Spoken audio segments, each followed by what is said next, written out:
आप देख रहे हैं हमारा रेलवे जानकारी यूट्यूब चैनल में आपका स्वागत है। आप देख रहे हैं पीलीभीत जंक्शन की वीडियो लेकर आए हैं, आपके सामने दिखा रहे हैं। यहाँ पीलीभीत जंक्शन पर अब लिफ्टिंग का काम भी पूरा हो चुका है, मगर अभी तक काम रुक चुका है। मगर इसके बाद ही टाइम और लगेगा, कब बनेगी कब नहीं इसका कोई अभी पता नहीं है। मगर काम रोक दिया गया है। 2 नंबर और 3 नंबर के बीच में भी तैयार हो गया है और 1 नंबर पर और 4 नंबर के बराबर में भी तैयार हो गया है। मगर सवाल ये है कि इस प्लेटफार्म पीलीभीत जंक्शन पर लगभग 4 प्लेटफार्म हैं और 4 प्लेटफार्म से ही दिक्कत उठ रही हैं और परेशानियां हैं, क्योंकि आने जाने में मालगाड़ियां वगैरह और दूर दूर की लंबी, जैसे होली स्पेशल वगैरह एक्सप्रेस से चलाई जाती हैं, कुंभ स्पेशल चलाई जा रही हैं, मगर आने जाने में दिक्कत होती है क्योंकि चारों दिशा की 4 गाड़ियाँ खड़ी रहती हैं। तो हम पीलीभीत से लेकर खटीमा तक का जर्नी सफ़र हो रहा है। लास्ट तक हमारे चैनल को देखते रहना। और भाइयों, मैं बहुत ही मेहनत कर रहा हूँ, आप लोग देख ही रहे हैं, तो प्लीज़ भाई हमारे चैनल को सब्सक्राइब कर लेना और बेल आइकन भी दबा लेना। आने वाली वीडियो आपके पास आती रहेगी और आपको जानकारी हर तरह की मिलती रहेगी। तो पीलीभीत से चले हैं और हम खटीमा तक की जर्नी करेंगे। जनशताब्दी एक्सप्रेस से चल रहे हैं। तो आप सामने देख सकते हैं प्लेटफार्म संख्या 1 के बराबर में जगह खाली पड़ी है। ऐसे में यहाँ पटरी डाली जाए तो वहाँ की फालतू गाड़ियाँ जैसे नूरिया हुसैनपुर में खड़ी करी हैं और निघोई, शाहगढ़ जैसे हर तरह पे खड़ी हुई पीलीभीत में भी। तो ये त्रिवेणी एक्सप्रेस के डिब्बे खड़े हैं, इनका इस्तेमाल भी अब जल्द से जल्द शुरू करना चाहिए। पीलीभीत से मैलानी की दिशा आप सामने देख सकते हैं, शाहजहाँपुर की दिशा है। तो पीलीभीत से लेकर मैलानी की रास्ते पर चलने वाली 4 पैसेंजर और 1 गोरखपुर हमारी एक्सप्रेस चल रही है। तो ऐसे में लोगों की मांग उठ रही है, सवाल उठ रहा है कि इस पर अभी तक दिल्ली की ट्रेन क्यों नहीं चला रहा है रेलवे, क्योंकि सबसे ज़्यादा लखीमपुर, मैलानी, पूरनपुर वाले लोगों को बाहर जाने में, कामकाज करने के मुंबई और भी दूर दूर के लोग काम कर रहे हैं। जैसे होली त्योहारों पर आए हैं तो आने में बहुत सी दिक्कतें उठानी पड़ी हैं, परेशानियां हुई हैं। बड़ा ज़्यादा सामान लाते हैं लोग, परेशान होते हैं, बदलना पड़ती हैं ट्रेनें। तो ऐसे में हमारे मैलानी रास्ते पे एक अगर लखनऊ से सीधी दिल्ली की एक ट्रेन चल जाए, सीधी सीतापुर, लखीमपुर, मैलानी, पूरनपुर, पीलीभीत, बरेली, चंदौसी, मुरादाबाद के रास्ते अगर चलाई जाए तो बहुत ही बढ़िया हो जाएगा, लोगों को फ़ायदा भी होगा और आने वाले समय में और भीड़ बढ़ेगी, तरक्की बढ़ेगी, तभी कमाई होगी इस रेलवे के ज़रिए से।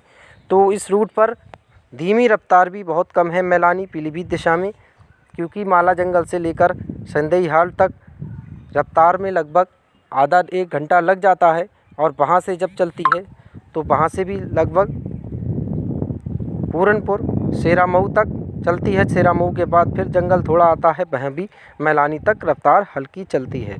तो ऐसे में इस रफ्तार को बढ़ाना चाहिए, क्योंकि बहुत पहले भी नोटिफिकेशन आया था कि मैलानी रूट पर चलने वाली सारी ट्रेनों की 90% स्पीड के चलती थी, अब उनको 110 की स्पीड में तोहफ़ा मिला है।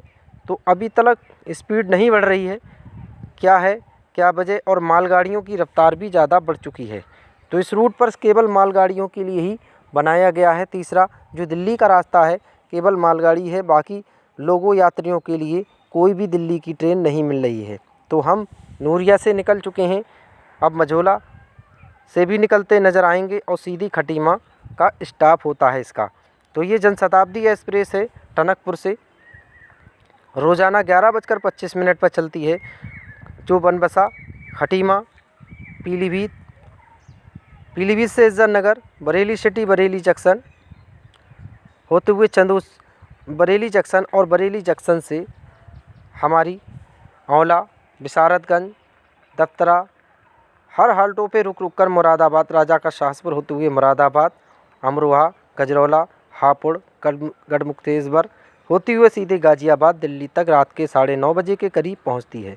तो इसके स्टाफ बहुत हैं, ज़्यादातर चंदौसी, बरेली से लेकर चंदौसी रास्ते पे मुरादाबाद तक ये पैसेंजर ट्रक बन जाती है। तो इससे लोगों को बहुत ही दिक्कत होती है कि दिन के समय चल रही है, लोग ज़्यादातर कम चले हैं। मगर हमारी टनकपुर से चलने वाली 05097 टनकपुर से दुरई अजमेर के रास्ते दुरई तक चलती है, जो अब उसका परमानेंट हो चुकी है। लोगों को बहुत ही खुशी हुई कि अब ये परमानेंट हुई है कि अब पीलीभीत से एक राजस्थान के लिए ट्रेन मिली है लोगों को टनकपुर से। मगर इसका विस्तार जयपुर के रास्ते हो जाएगा तभी और फ़ायदा होगा, क्योंकि पीलीभीत से जयपुर जाने में बहुत ही दिक्कतें उठ रही हैं लोगों को। अगर हमारी ये ट्रेन जयपुर के रास्ते चलेगी रेंगात जंक्शन के बगैर, रेवाड़ी से गांधीनगर जयपुर के रास्ते अजमेर होते हुए सीधी उदयपुर सिटी या इसे बीरम गाँव तक चलाया जाए, तब और तरक्की बढ़ेगी इस ट्रेन में और डिब्बे बढ़ाए जाएँ इसमें, तभी फ़ायदा होगा और इसे LHB कोच के हिसाब से चलेगी। तो आप सामने देख सकते हैं टनकपुर से ये डिब्बे बनकर सामने खड़े हैं। तो ये LHB कोच के डिब्बे हैं। ये ही डिब्बे बनकर सीधे कासगंज गए हैं, जो कासगंज से छपरा के बीच में होली स्पेशल चल रही है। तो ये टनकपुर से गए डिब्बे उन्हीं से ही इस्तेमाल किए जा रहे हैं। तो आने वाले समय में वही डिब्बे अगर वापस आकर टनकपुर से अमृतसर के बीच चलाई जाए ट्रेन, तभी और फ़ायदा हो जाएगा, क्योंकि अमृतसर के भी लिए ज़रूरी है टनकपुर वासियों को। आने वाले दिवाली त्यौहार में बहुत से लोगों को, पंजाबी लोग लुधियाना जलंधर जैसे बाहर से आने जाने में, नानक मता का 1 महीना का मेला जब लगता है तो भीड़ बहुत बढ़ती है, क्योंकि खटीमा से 12 किलोमीटर नानक मता पड़ता है। तो यहाँ बहुत ही भीड़ चलेगी और बाहर से लोगों को दिक्कत भी नहीं होगी। अमृतसर चलेगी हफ्ते में 2 दिन और 2 दिन उसी के रेल का इस्तेमाल टनकपुर से जम्मू के लिए किया जाएगा। तो आने वाले समय में और भी बढ़ेंगी ट्रेन और फ़ायदा भी होगा। तो इतनी ही वीडियो थी। अगर अच्छी लगी लाइक करें, सब्सक्राइब करें। धन्यवाद।